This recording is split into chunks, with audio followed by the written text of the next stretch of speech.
Le mystère de la grossesse de la femme. Depuis Adam et Ève, l'humanité s'est multipliée sur la surface de la terre grâce à la fécondité que Dieu a donnée aux hommes en Genèse chapitre 1. En Genèse chapitre 1, versets 27 et 28. Et quand le mari va avec sa femme, qu'elle devient enceinte, un embryon de chair se forme dans le ventre. Et Dieu fait vivre cet embryon et le fait devenir un être humain. C'est pourquoi Ève, lorsqu'elle a eu sa première grossesse, elle a dit en Genèse 4, verset 1, qu'elle a formé un homme avec l'aide de Dieu. C'est donc Dieu qui transforme l'embryon en un être vivant complet. Et le psaume 139, au verset 13 et 15, révèle que l'embryon est formé par tissage. Tissage qui veut dire assemblage de différents éléments. Car aux éléments de chair provenant de la fécondité de l'homme et de la femme, s'ajoutent des éléments venant de Dieu directement. Ces éléments-là, nous en citerons pour l'instant 8.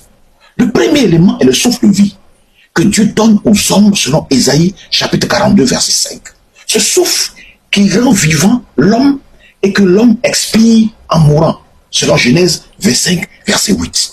Le deuxième élément est l'énergie ou la force vitale mentionnée en Daniel 10 verset 17 à 19. Cette énergie est différente du souffle car c'est elle qui permet au corps d'avoir tous les mouvements, d'effectuer tous les mouvements. C'est donc l'électricité du corps.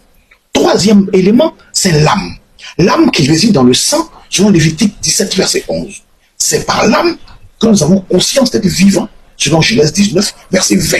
C'est par l'âme que nous avons la volonté, selon Genèse 49, verset 6. Et c'est par l'âme que nous avons des sentiments, selon Genèse 44, verset 30. Le quatrième élément est l'esprit, selon Jean 34, versets 14 et 15. L'esprit avec lequel chaque homme peut communiquer avec Dieu, selon Chroniques, chapitre 36, versets 22 et 23, mais aussi communiquer avec le monde spirituel.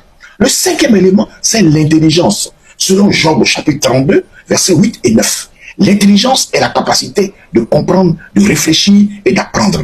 Le sixième élément est la programmation de la descendance, qui pour chaque homme est inscrite dans les reins.